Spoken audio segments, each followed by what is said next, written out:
Hi, this is Ira Heiden, Will Stanton from Dream Warriors, and you are listening to the one and only, the Elm Street Radio.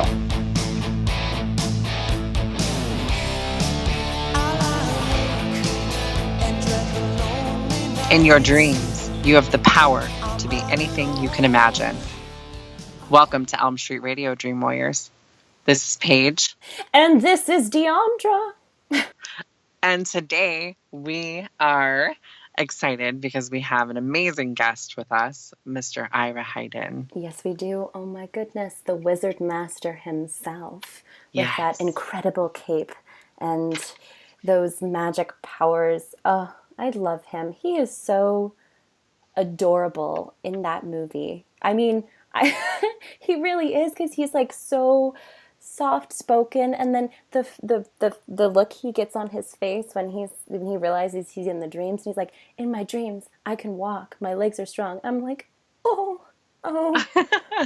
You feel so bad for his character. You're like, yes, you can walk, just stay in the dreams forever. Walk, Will, walk. But before we go ahead and welcome the Wizard Master, there are a couple of pretty cool things on the horizon. This Friday, Graveyard Shift Sisters, or Ashley Blackwell, who we had on previously, she is actually having a live tweet of Dream Warriors. How fitting is that?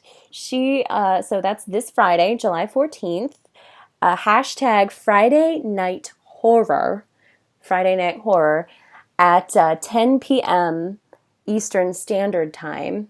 And come on Twitter and hashtag Friday Night Horror, and we'll all start right at 10 p.m. Eastern Standard Time. You can watch it on Hulu, or you could watch it on your DVD, or however you want to watch it.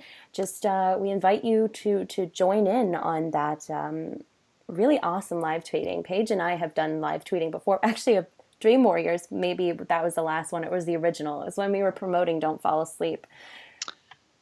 I think it was the original. The original was the last one, but we for sure have done Dream Warriors. Yes, so you're going to be live tweeting as well for Elm Street Radio, I'll right? be doing from Elm Street Radio, and if you can make it, Paige, because I know you're busy.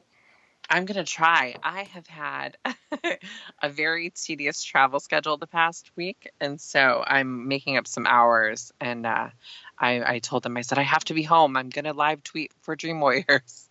Yeah. So I'm going to live tweet along. And speaking of Paige traveling, it's so nice to have you back, because we missed you last week. I was just talking to myself. Aw, thanks. How awesome was her interview, guys? The Mark Patton interview with her, it was just literally two old friends talking, and it was so powerful, and you guys touched on a lot of important things, and I'm really proud of like the work that you're doing with Elm Street Radio. And thank you. You know, having Mark on, Mark is probably the sweetest person I think I've ever gotten to know, and it just was such a great interview, and I was sad that I missed out, but you know our lovely host Diandra, I know she's got it covered. But we have you on this week for Dream Warriors, which I know is your favorite film of all time. Yes, it is. It's my favorite film of all time. It's not just my favorite nightmare film. I'm obsessed with Dream Warriors, and it's my favorite film of all time, and I never, ever get sick of it. And I always say if I'm trapped on an island alone with a DVD player and a TV, the movie I would choose would be Dream Warriors. Oh.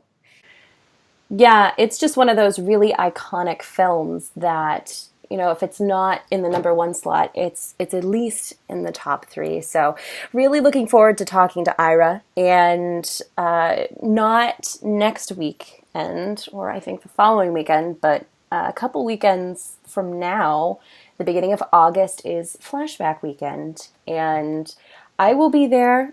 We'll be filming Fredheads. Paige has an obligation to go see something really awesome, which is a symphony doing La La Land. Is that right? Yes. So it's going to be I believe it's the composer. I'm not sure. Don't quote me. I might be wrong. But I think it's the composer who did the score for La La Land. He's performing it in DC. And so we bought tickets months and months ago. And then Flashback came up, and the tickets are non-refundable. So unfortunately, I can't go to Flashback, but I will be at Scarefest. Yeah, sure. We'll both be at Scarefest. So yes, bring your Elm Street best. I know there's going to be a lot of Elm Street people at both, but keep an eye out for us with our Fred heads stuff and film gear, equipment. the Fredhead's gear. We don't want to tell you yet exactly what we're gonna have, because we want it to be a surprise for you guys the week that we're gonna be announcing things, because we're gonna have some announcements coming up on Fredheads soon. But Flashback is the next event, and I'm so excited for you guys to go. You're gonna have so much fun, and you guys are gonna be recording and filming and interviewing and hanging out and being fans yourself. And I know I'll definitely be I'm looking into getting some sort of extension for my phone so that I can record some stuff also for Elm Street Radio to put on our Anchor channel. So Anchor is an app for anybody out there. We do occasionally upload mini episodes there, about 5 minutes long. So if you want to check that out as well. And I got this weird feeling like we're picturing ourselves in the quiet room with Kristen and the soft white walls. I feel like I'm dozing off. Guys, I think my cosplay roots are coming into play. I think I'm pulling you guys in somewhere. Well, no. Nightmare fans, it looks like the Dream Warriors are heading into the dream world.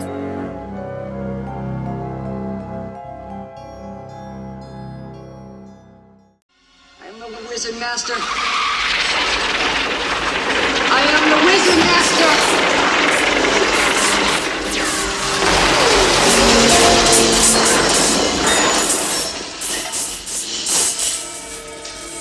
In the name of Lorik, Prince of Elves, demon be gone!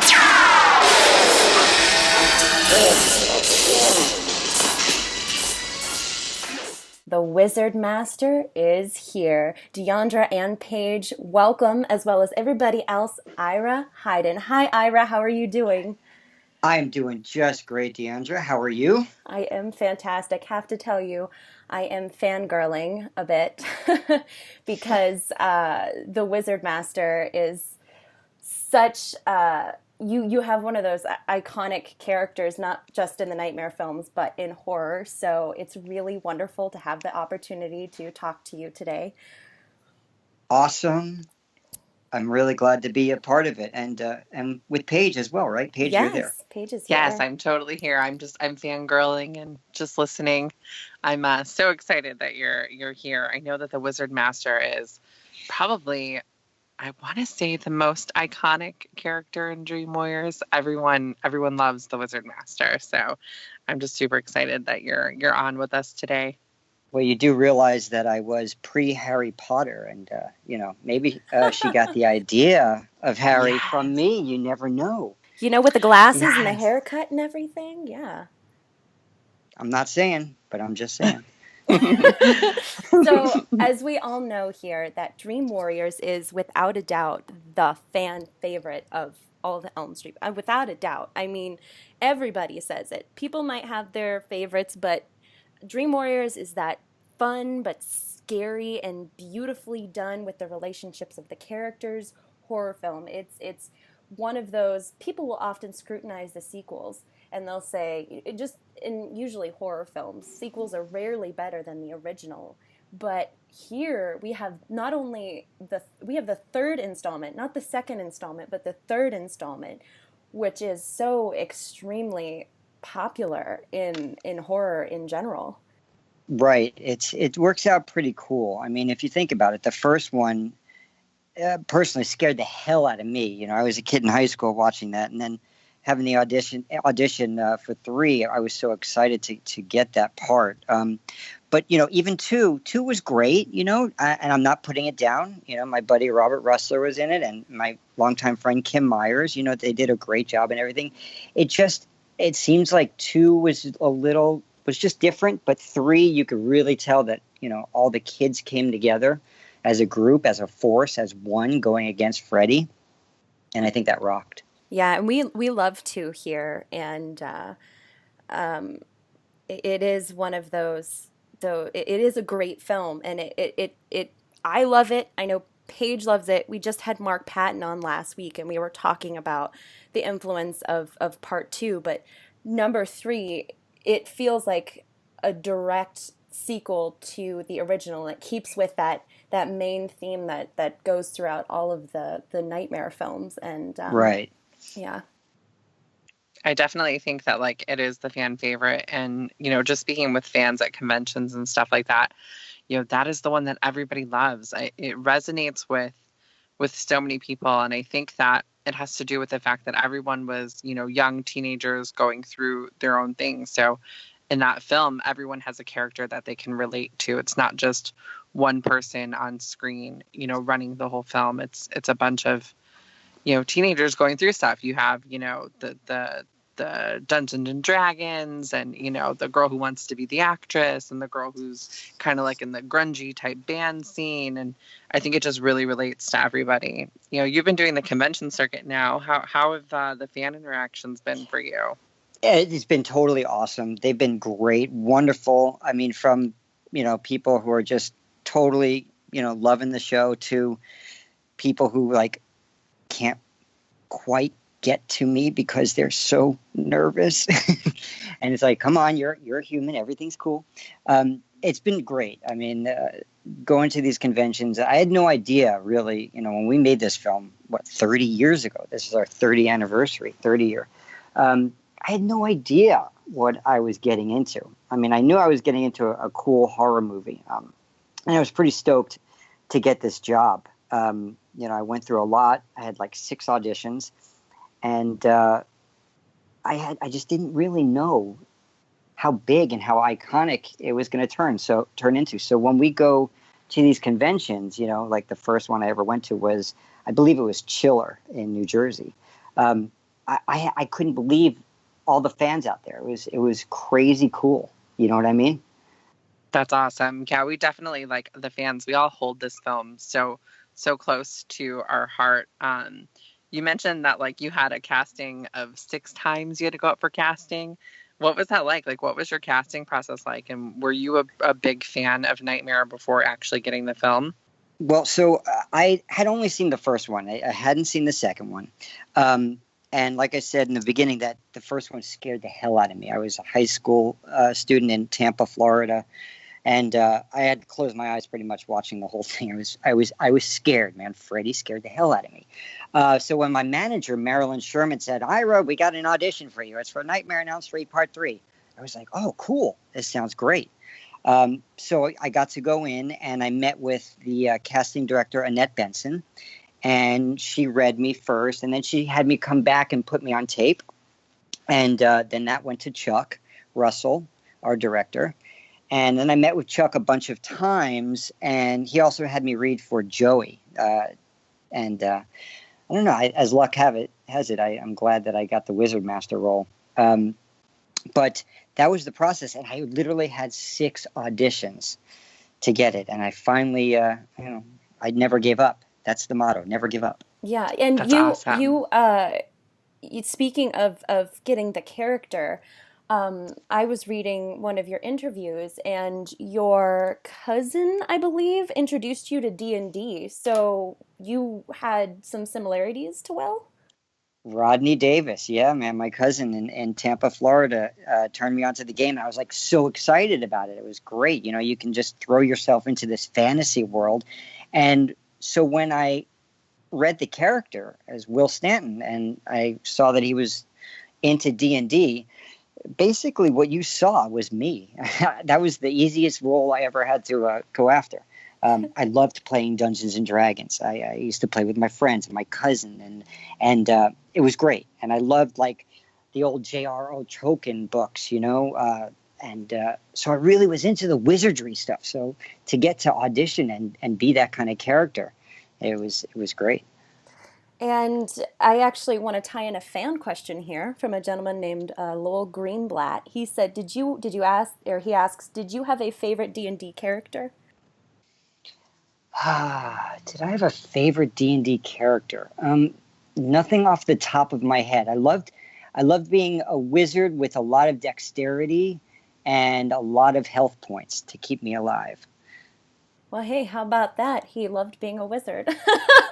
That worked out so incredibly well. But on a more serious note, because relating to you identifying with this character, and as Paige had mentioned earlier, that there are so many different characters in Dream Warriors, that there's somebody for everybody to really relate to, and the way that you and the rest of the cast portrayed these teenagers, it seemed like it was not acting. It seemed very, very real, but at the same time, there's all these different deep, dark themes that go through it: drugs, suicide, parent issues, even Right. just having the hobbies. What was that like on set for everybody? I mean, how did you get into to dealing with that? Did everybody have to like back away from these really serious issues? How was it as a group? As a group, it was really good. I mean, we really held true to our characters. I mean, I had been given the wheelchair 2 weeks before we started shooting, so that I had the opportunity to see what it's like being in a wheelchair. So I went throughout Westwood and tried to wheel myself around with my friend Harold Pruitt at the time, and it's just amazing how people reacted to me. So I really got to understand, what people feel like as a handicap. And, somebody wouldn't open the door for me because they were too shy and didn't want to deal. Other people were like going out of their way. Oh, here, let me help you, which is, super nice. So that really helped me get into my character. And as far as going in and realizing that I was hurt and I'm in the wheelchair, and then, actually being able to go through my dreams and become as powerful as I want to be, it was pretty cool. And I think that goes for the fact with all of our characters.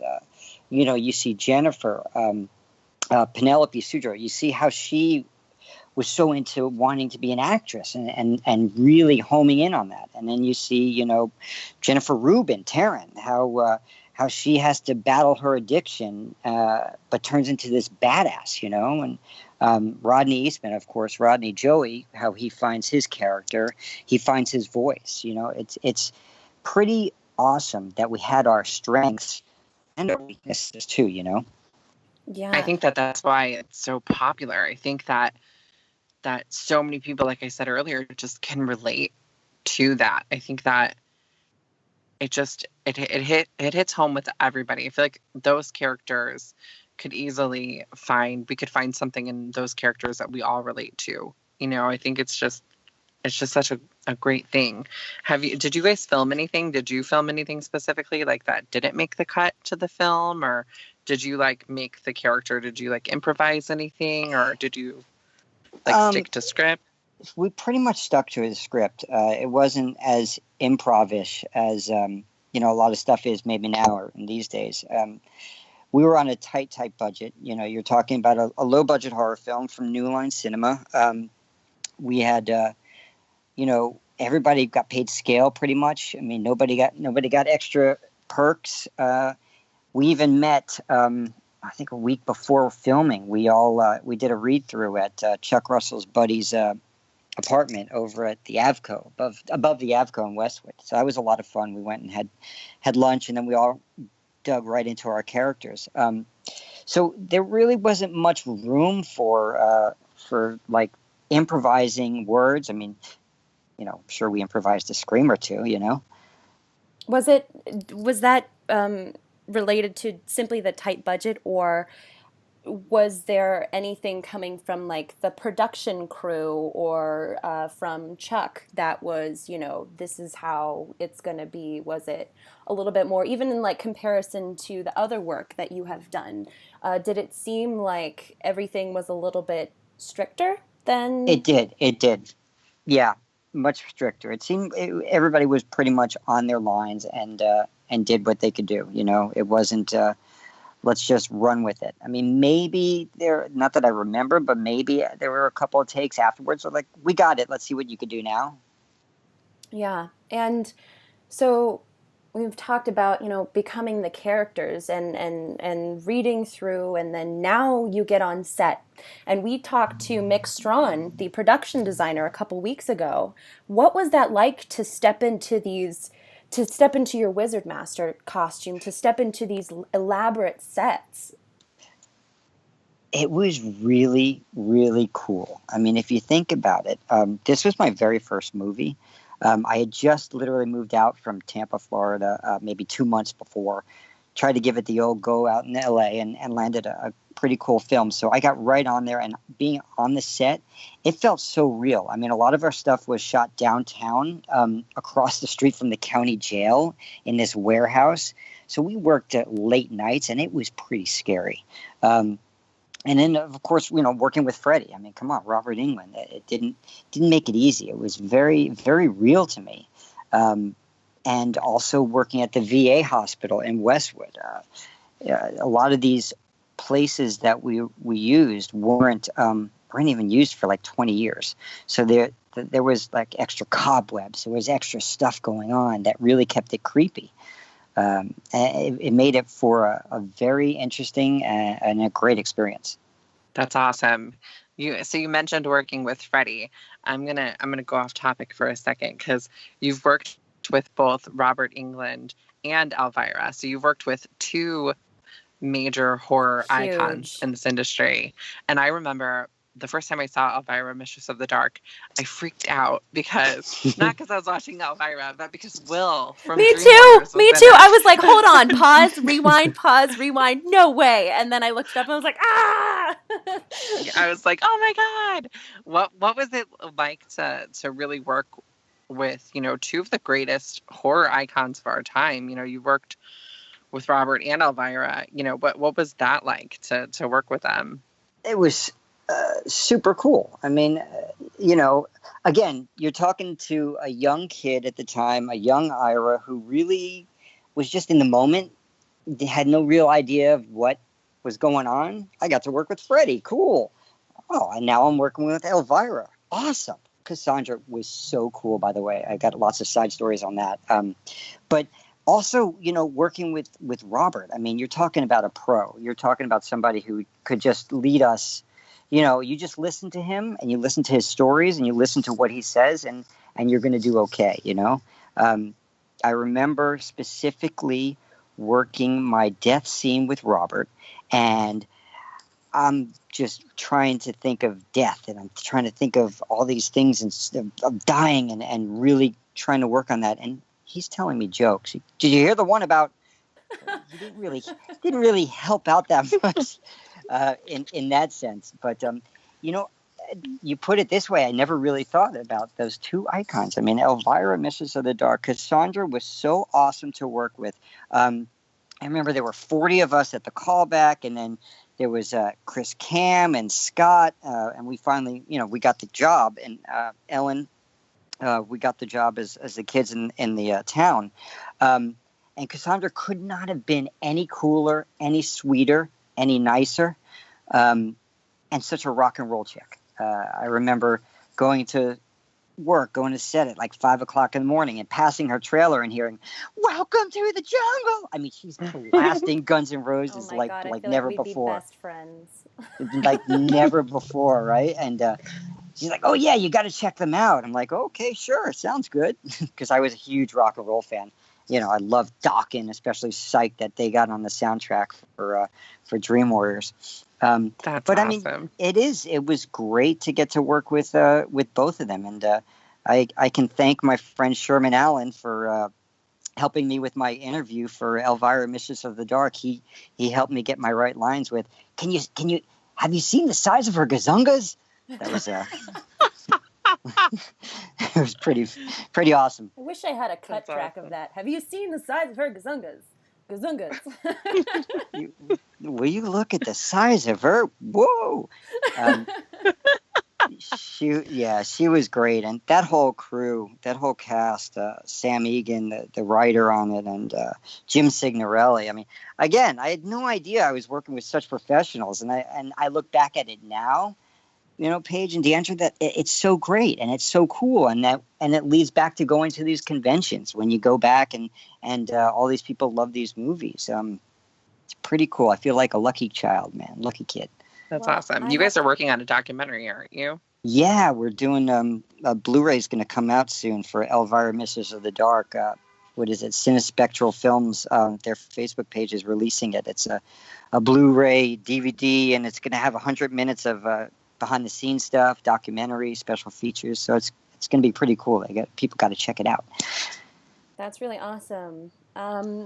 So if you don't mind, I have a couple of other fan questions that have been submitted and fans would love to get your answers on. Bring them on. All right, the Wizard Master. The first one is from Bobby Emery. Can you describe what went through your mind when you found out that Freddy's claws would not retract, and how did you deal with that, with having that wooden plank in your chest, right? Well, I'm very glad that was brought up. So this is obviously during the death scene, and we are about to film it, and Robert says there's something wrong with my fingers. They're not, the blades aren't retracting. So they took a look at it and decided, well, if we put a 2x4 by Ira's heart, can you hit the mark on there and just this way it'll still look like it's going in? And Robert said, yeah, of course I can hit my mark. I'm like thinking, oh God, please hit your mark.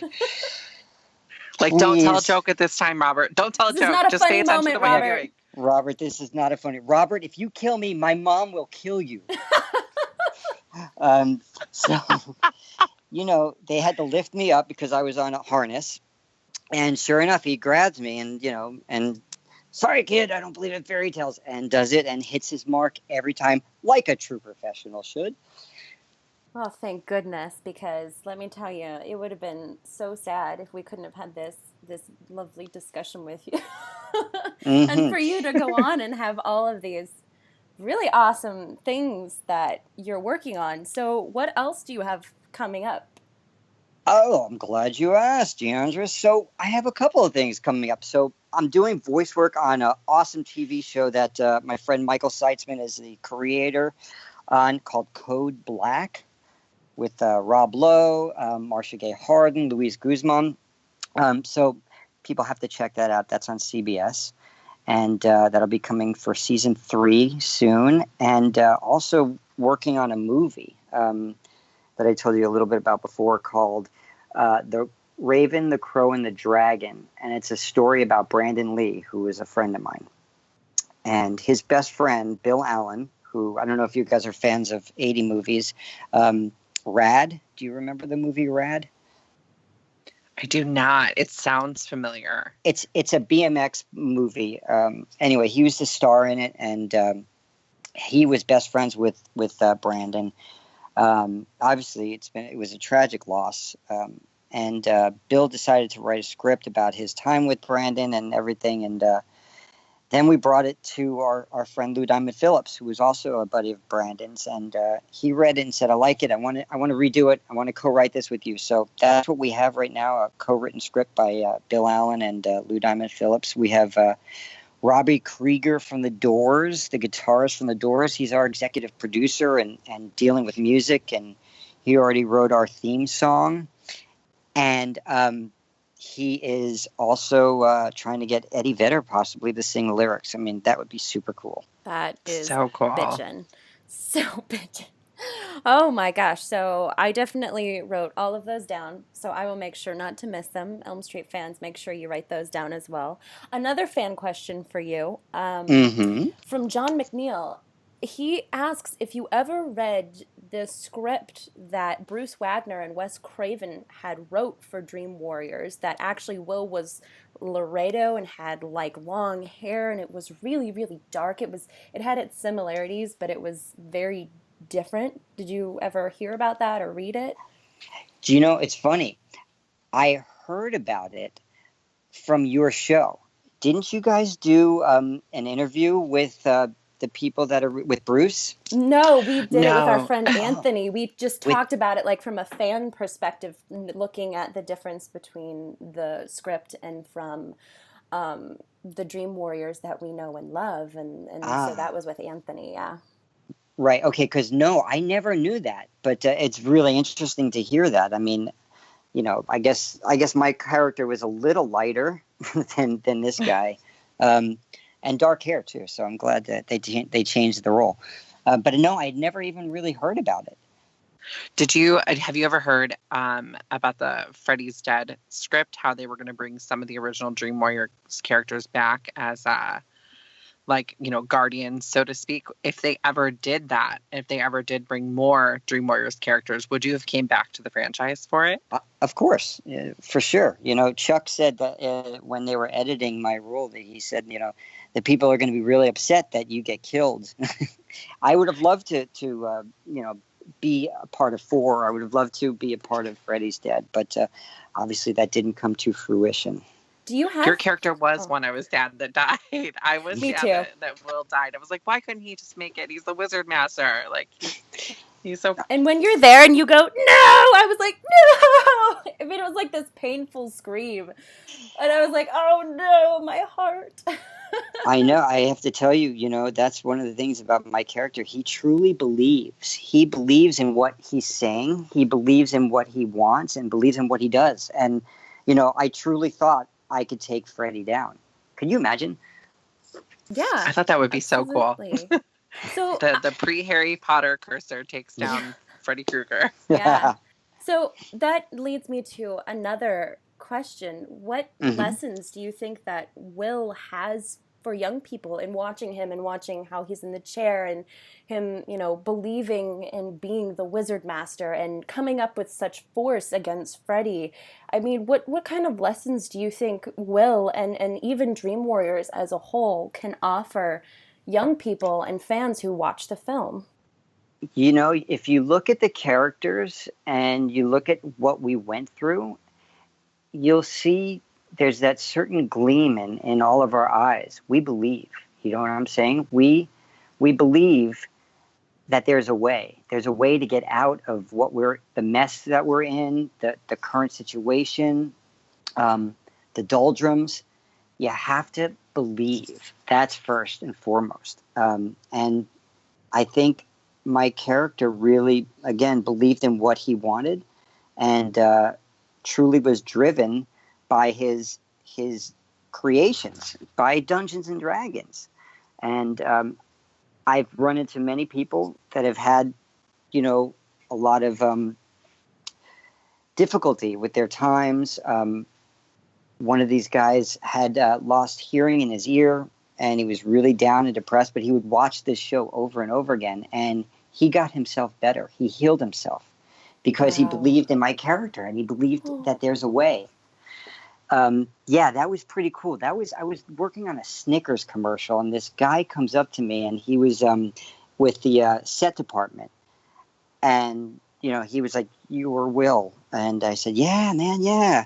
And so he went on and told me the whole story about when he grew up and how he was made fun of, and he had a problem with his ear, but he prevailed and got through it. So that's what I think is out there. And in the Dream Warriors, we're warriors. We come together, or even when we're by ourselves, we believe. So that's, I think, one of the main things that can come out of it.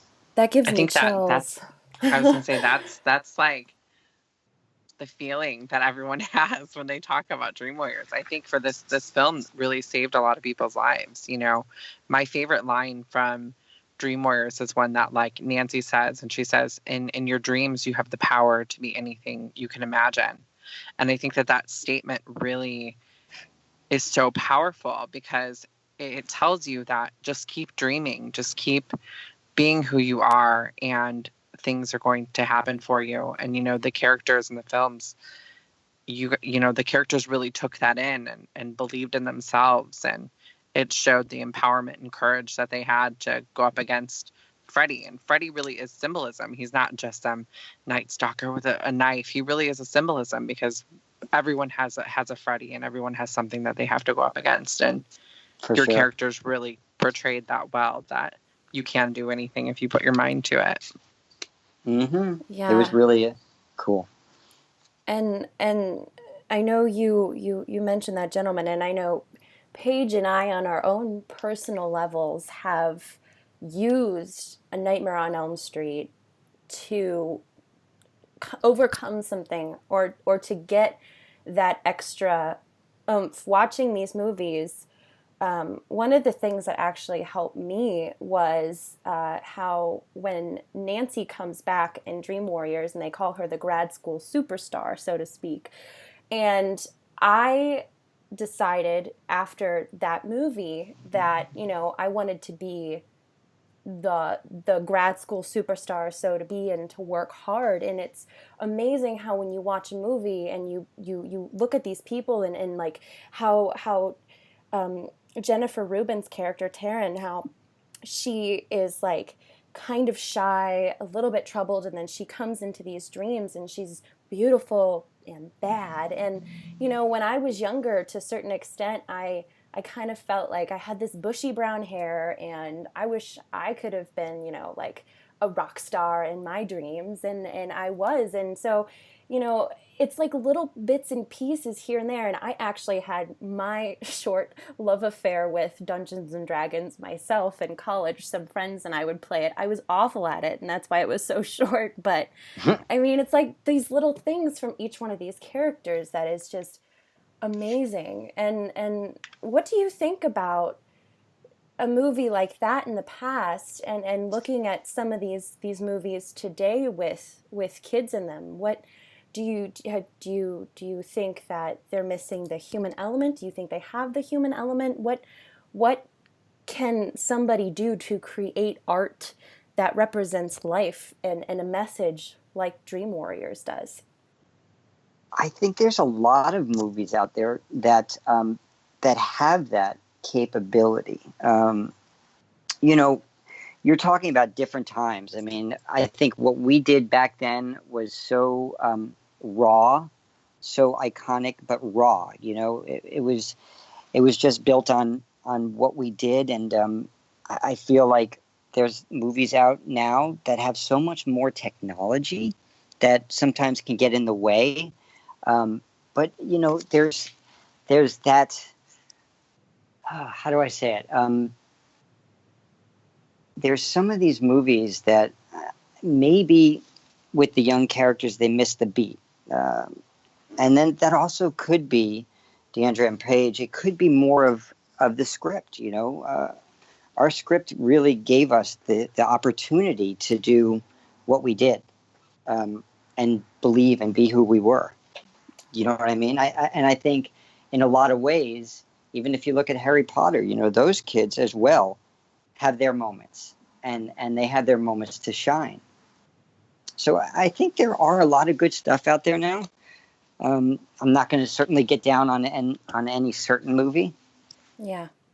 Did that answer your question? Yes, it does.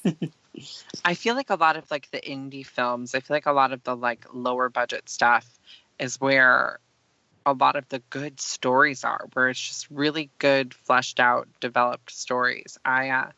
One movie in particular that starred your co-star, it was called Boyhood, and I felt like that was such a good movie and was so relatable to, I would say, like today's generation of youth, because it really was a raw and real story. And I feel like those are the things that I feel like people are starting to get drawn to. I think nowadays it is a disconnect. A lot of us rely on our cell phones, and we don't even have conversations while sitting and waiting for things anymore. We're too busy checking our Facebooks and emails and stuff. So to build like a relatable story, to have a relatable script, it's like, what can there really be done? I mean, a movie about sitting on your iPhone on Facebook. Yeah. I mean, how is that really relatable to today's youth? I totally get that like in the 80s it was a different time, and Dream Warriors was kind of like lightning in a bottle. And yeah, and there is that magic in those indie films like Amanda Wyss in The Id. I mean,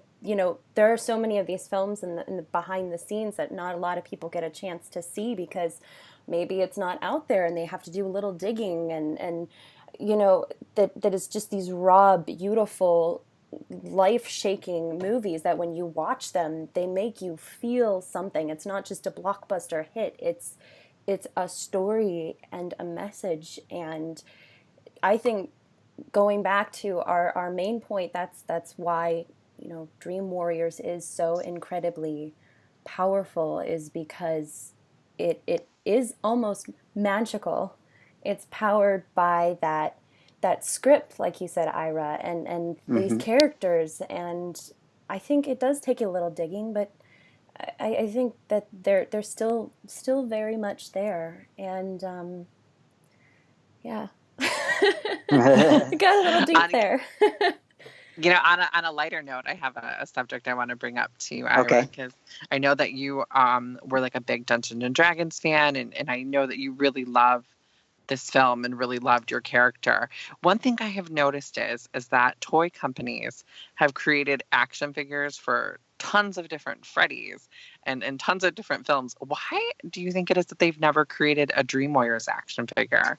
I mean, how cool would it be to have the Wizard Master as an action figure? I know, you're right. And I think they need to. I think it would be super cool to have one out there. I mean, I think they should have all the characters, which would be super cool. I know that I forgot the name of the company that does the little Freddy doll. It's like a little plastic one, but they did one with him having the needles out of his hands instead of his blades. Is it NECA? Is that the one? Yeah, it might be it. Yeah. Go on. No, you go ahead. It's related. No, it's your show. Go. No. Well, even though I would love the action figures, but there are those couple of really awesome shirts from Fright Rags, like the one that's in the style of the X-Men comics with the Dream Warriors fighting Freddy, and then there's the one that came out with the Warriors style where everybody's in the back. I think I own both of them, and I love them so much. I would love and they to sell see out so fast. Yes, they do. And I think they sell out so fast because I think that there's a lack of merchandise based on, Dream Warriors. Like imagine all of the Dream Warriors having their own action figure. Could you imagine somebody coming up to your table and you signing a Wizard Master action figure? Like that would just be so love cool. It. With glow up hands, like the green glow up, like turn on a light and his hands glow and stuff. Oh, that'd be cool. And you push a button and it says, "Demon be gone. Demon be gone." Yes. Right? That's or it's awesome. like the little pull-up thing in the back. In the name of Lorik, demon be gone. In the name of Lorik, demon be gone. That's awesome. But I bought the same shirt. I bought it from Fright Rags, the Warriors one, and I got it on sale for $19.87, which is the year that Dream Warriors came out. Oh, that is so crazy. And I wore that to the Dokken concert at the Whiskey A Go Go in May. It was pretty awesome. Did anybody look at you with cool. that shirt and be like, hey? Of course. I figured they better. Yeah, there's a lot of Dream Warriors fans there. So it was really cool. Did you ever take anything from set? Did you get to keep anything? I wish I had, man. You I didn't wish keep I had the cape? I didn't. That's so funny. Ken Sagos always says, I told you should have kept that cape. That would have been super cool to keep. But here's a funny thing. You ready for this? So I'm in Chicago, flashback weekend, probably about 3 years ago, signing stuff. And this guy comes up and says, "Are you ready for this?" And he comes up with pajamas. I'm like, okay. He goes, "These are yours that were on the set. I bought them off of eBay." Whoa. Oh, my goodness. Right? That's like a cosplayer's dream. To be like, oh my amen, God. Amen. Will's pajamas. Right there, right? I mean, I still have my glasses, my glasses from the movie that I wore. Those were actually my real glasses. Your real glasses. And I was just at a convention in Stockton, and I take pictures with my real glasses. So That's so cool. Because I was just about to ask if you've ever brought anything like small, even if you had it, like you brought it with you, like to one of the conventions that you've gone to, and people were like, "Oh my God, that's..." Because I know Heather has brought her Nancy pajamas, and I was like, So you bring your glasses.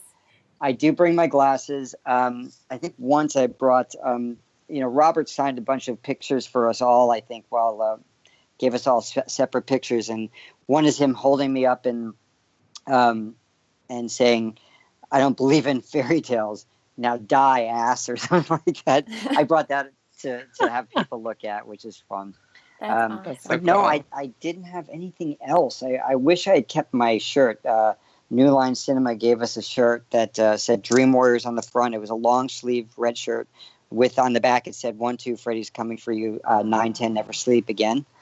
I don't know if anyone has one of those. Let me know. I'd love to have it. If anyone has one, send it to Ira. He needs it. Bring it to him. Just That's so awesome. Send it to Los Angeles. Thank you. That's right. Well, that about wraps up our time for having the Wizard Master on today. I know he's got some wizardry to do. Is that right, Ira? You've got a lot of... Yeah. That's right. I've got to go get my cape on and fly out of here. Yeah. And so before you go, I know you've said a couple of them already, but I would love for you to pick your favorite line of yours from the movie and to say it for everybody so they could fangirl like we have been over here for the last 30, 40 minutes. I've literally been on mute just like laughing. It's been such an amazing interview. I squeaked. So my favorite, who squeaked? My favorite line has to be the fact when Will believes in who he is and believes in his powers. So without a doubt, it's in the name of Lorik, Prince of Elves, demon be gone. Oh my God. That's so perfect. Yeah. And right before that is I am the Wizard Master. I am the Wizard Master. Stop it. I'm going to explode over here. Well, Ira, thank you so much for coming on today. And is there any convention you're going to coming up here where people might be able to see you or your glasses? You know, they could also go to Facebook and like the Ira Heiden page, but I believe I do post stuff on there where I'm going to be next. But it looks like I might be in October going to New Jersey to Chiller. So I think they're trying to put that together now. So hopefully you'll see me in October in New Jersey. Awesome. Fingers crossed. Yeah. Thanks so much, Ira. Thank you, ladies, so much. And thank you for taking me down memory lane. And you two are bitching. Oh my God. Oh my God. That was so good. That was so cool to have him on and really just talk about everything. And I love that he loves his character just as much as like we the fans love his character. He just was so cool. Yeah, when he started talking about how it was the script and it was beautiful, and I was like, oh my God. I was like crying over here, like ugly sobbing, like Kim Kardashian sobbing. I was like, it's so true. I yet again had to be on mute too because I felt like he was telling these like really great stories and I'm like, I just don't want to interrupt him, you know? I know, I was going in and out on mute. I'm getting a pro at this mute button. Like, don't leave like the awkward silence, just enough laughter. So it'd be like, ha! And then mute again, just so he knows that I'm listening. Right. I had to be like unmute and then laugh and then mute it right back because I'm like, okay, just so we didn't drop the call. Yeah. He was so down to earth too. Yeah. Like one of the most down to earth people I feel like we've talked to, you know. He was so extremely sweet. I know that I'd only come across paths with Ira, I think just at Horror Hound Weekend that one time, but I was in like that weird mood where I was like not with it. I don't remember what was happening. I think it was because of the whole West thing.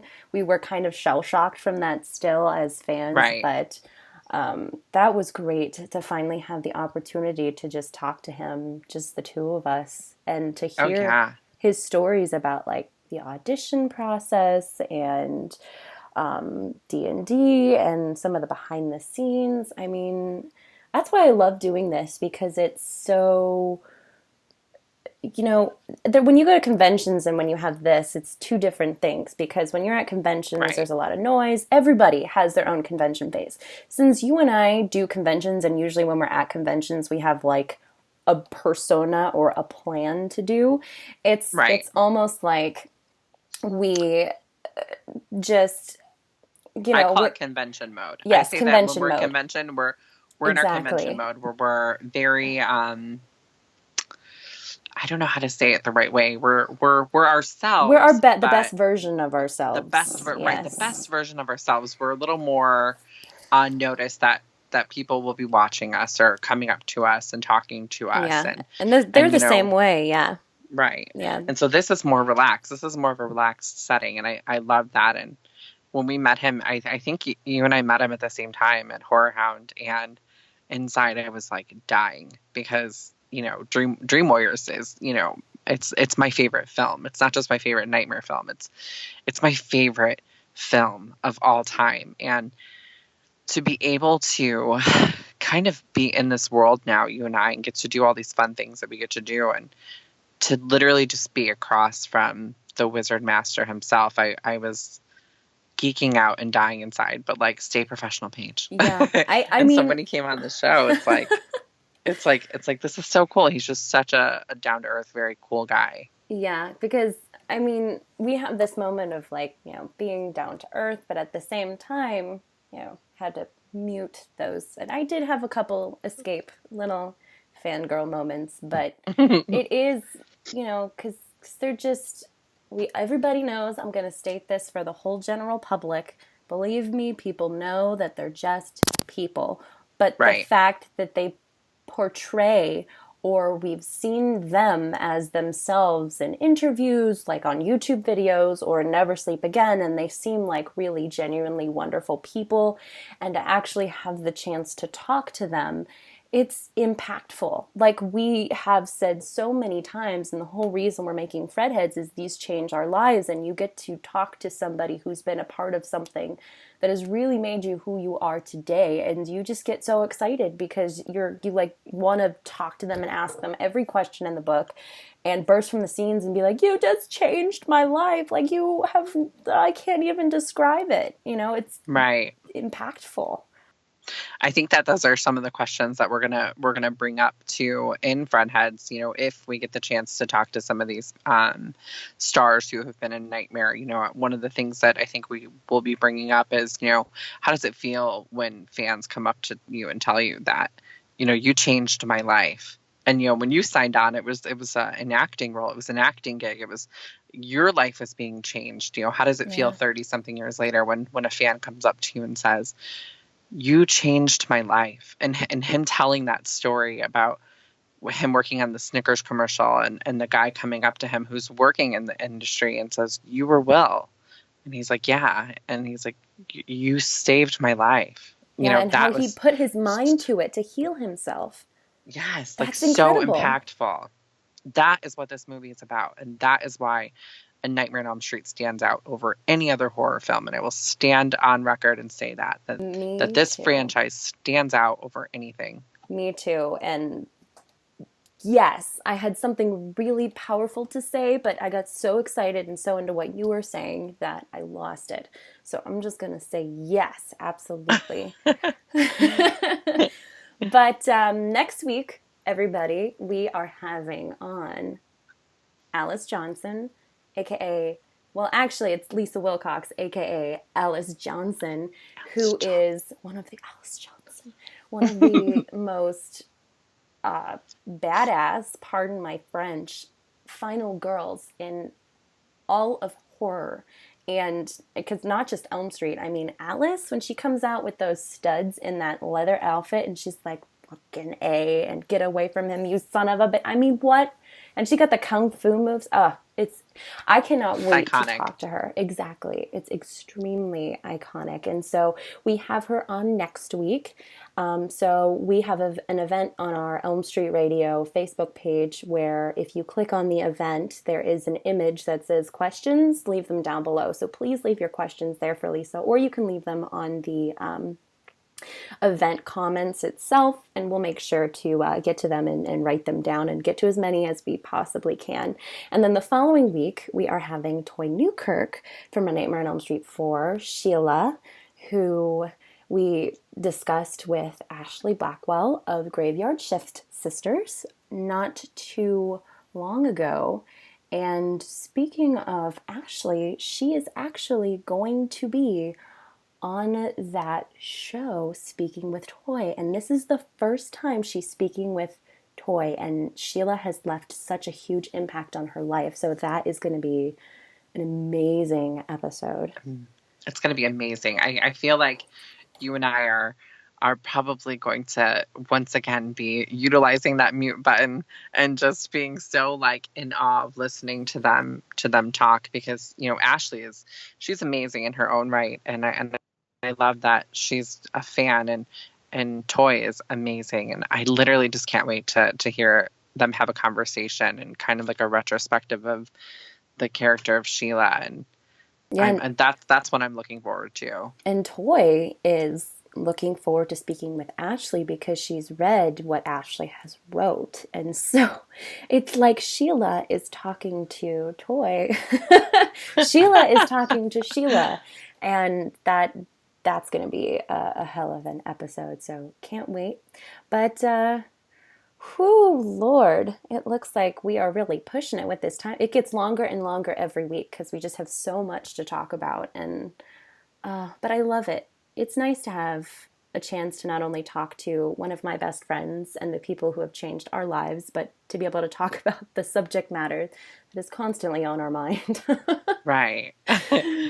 So I love it. All right, everybody. Until next week, whatever you do, Paige, don't fall asleep. Dun dun dun. Bye, everybody.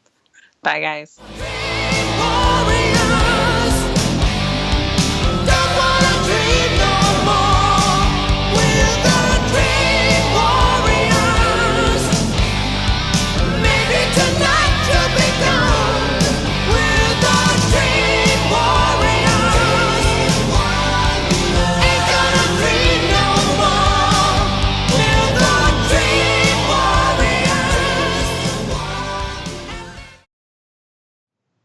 We're the Dream Warriors. Ain't gonna dream no more. We're the Dream Warriors. And maybe tonight you'll be gone.